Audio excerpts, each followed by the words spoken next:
هيدا المنظر مش احلى واطيب وانظف من اللي بنقعد بالمطاعم وبنطلبهم لناكلهم؟ شو رأيكم بهالكريب الغير شكل؟ شو رأيكم انه نحن عاملين كل المكونات اللي فيه؟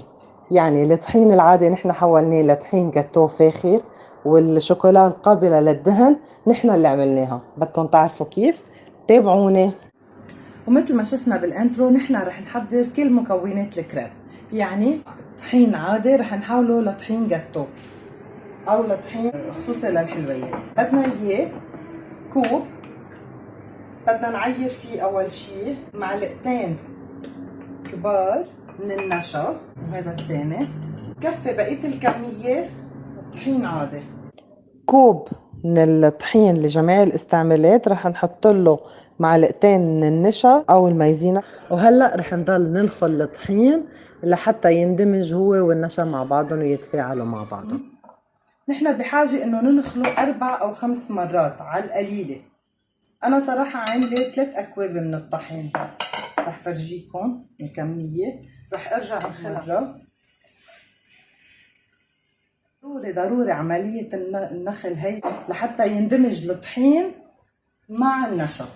اوكي، ما تستصعبوها، ما بدها شي، بس هيك بننخلهم. وهيدي اخر مرة دغري بالايدتين، وحده بتنزلهم وحده دغري بتنخل. وهلا صار عنا طحين فاخر للحلويات. شفتوا؟ هيدي الترك اللي بيخبوها عندكم تبع الحلو والمحلات، وبيوفروا بيجيبوا طحين رخيص، لانه الطحين الحلويات اغلى بكتير من الطحين العادي. وهلا مثل ما قلت لكم رح نعمل كريب بطريقه صحيه. انا رح اعطي المعايير لدوبل المعايير، يعني فيكم تستعملوا نص هذه الكميه بيطلع لكم 6 حبات من الكريب، بس انا اولادي كتير بحبوا الكريب فرح دوبل دغري المعايير. رح استعمل بيضتين، يعني اذا انتم بدكم تعملوا عيار واحد فيكم تستعملوا بيضه وحده، لانه رح نعمله كريب خفيف. حتى لو بدنا ناكل اشياء طيبه فينا ناكلها بطريقه صحيه، مين قال ما فينا ناكل كريب بطريقه صحيه؟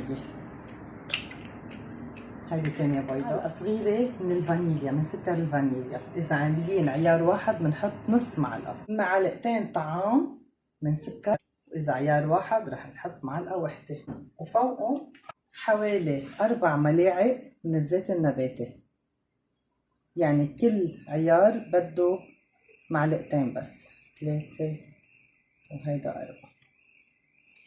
هلا اللي رح أعمله أول شي إني أدمج المكونات ببعضها بالتويست الايد، يعني مش ضروري خفقة الكهرباء، ماني بحاجة لخفقة الكهرباء، بس مهم انه بس يدوب السكر والفانيليا ويمتزجوا كل المواد ببعضها. وهلا بعد ما خفقتهم منيح ليكوا كيف صار قوامهم، رح بلش زيد الحليب شوي شوي. فيكن تزيدوا حليب ليكيد، او اذا عندكم حليب بودرة بتذوبوه بمي وبتحطوه. هيدا اول كوب. الكوب الثاني فيكن تذوبوا 3 كبايات حليب بودرة بكباية المي، بصير عنا حليب سايل. هيدا الكوب الثالث.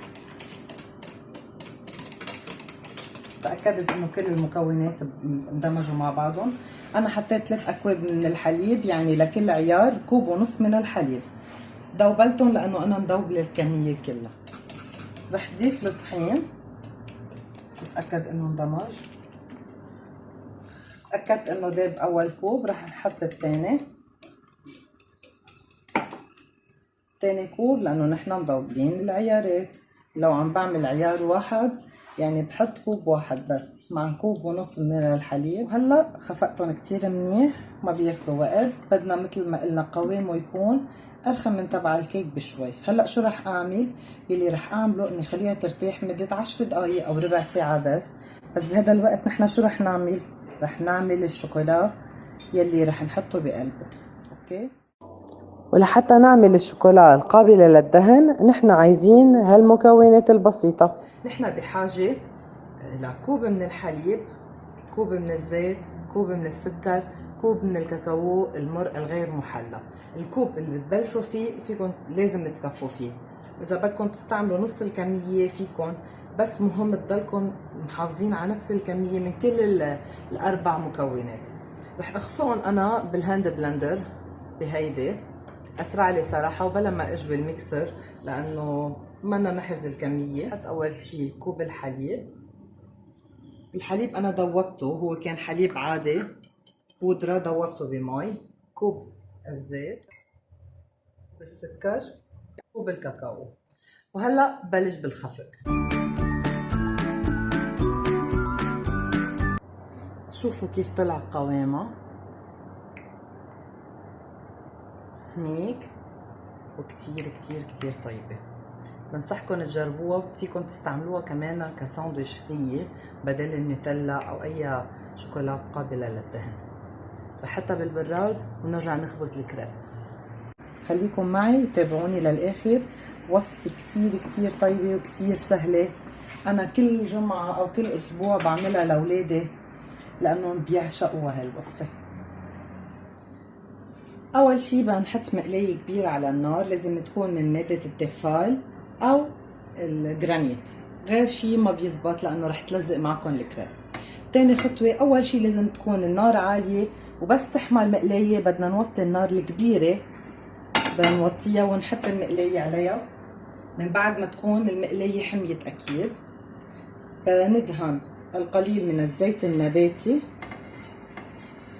نتأكد انه هيدا الزيت كمان حمي. رح نحرك شوي العجين، بس هيك شوي صغيرة، ورح نحط مقدار كفكير واحد. ساعتها انتو عقياس مقلايتكم بتعملوا بتحددوا الكفكير، وبطريقة دغري دائرية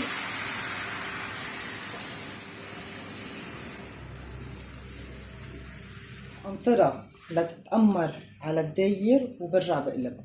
بس يحمروا حروفها بعمل هيك، بتأكد انه طلعت، برجع بحركها هيك. شايفين كيف؟ بس ثواني على الوجه مش كتير.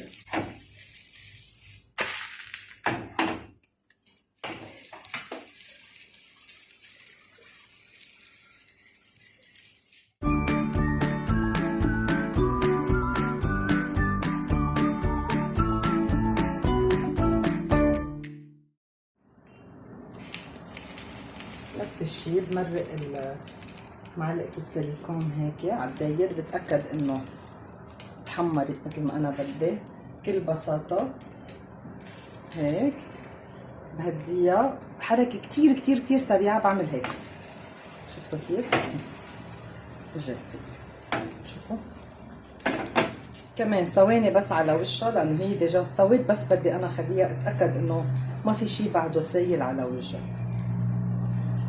فرجيكم كيف مرة تانية.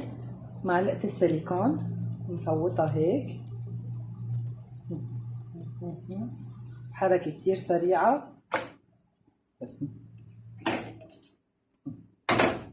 وإذا تعلمتوا عليها هيدي اللي بنرفعها بسرعة تزبط معكم، إذا ما زبطت أول مرة التانية بعدين معها بتصير تزبط.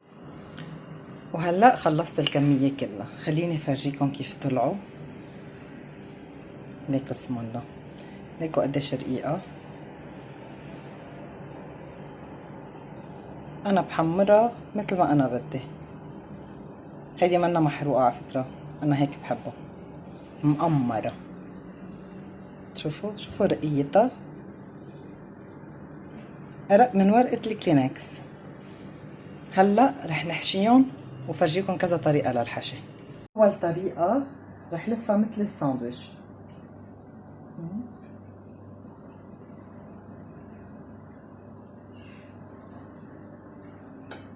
بكل بساطة.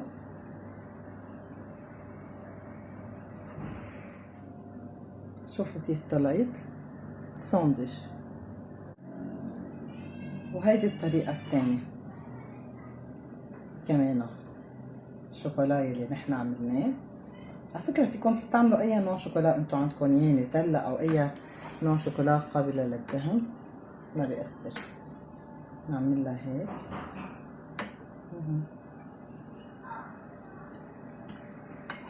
شوفوا هالمنظر. وهلا رح نزينها بطريقة مهضومة كتير.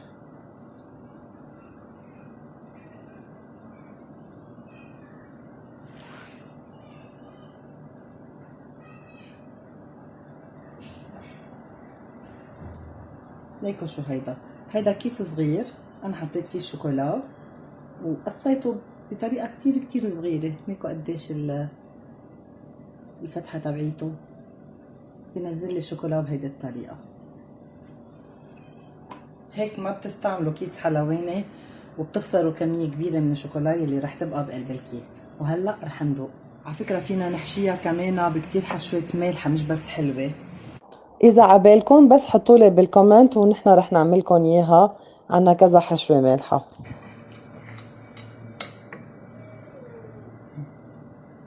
واو رح دوق. ما فيي خبركم، ما فيي خبركم.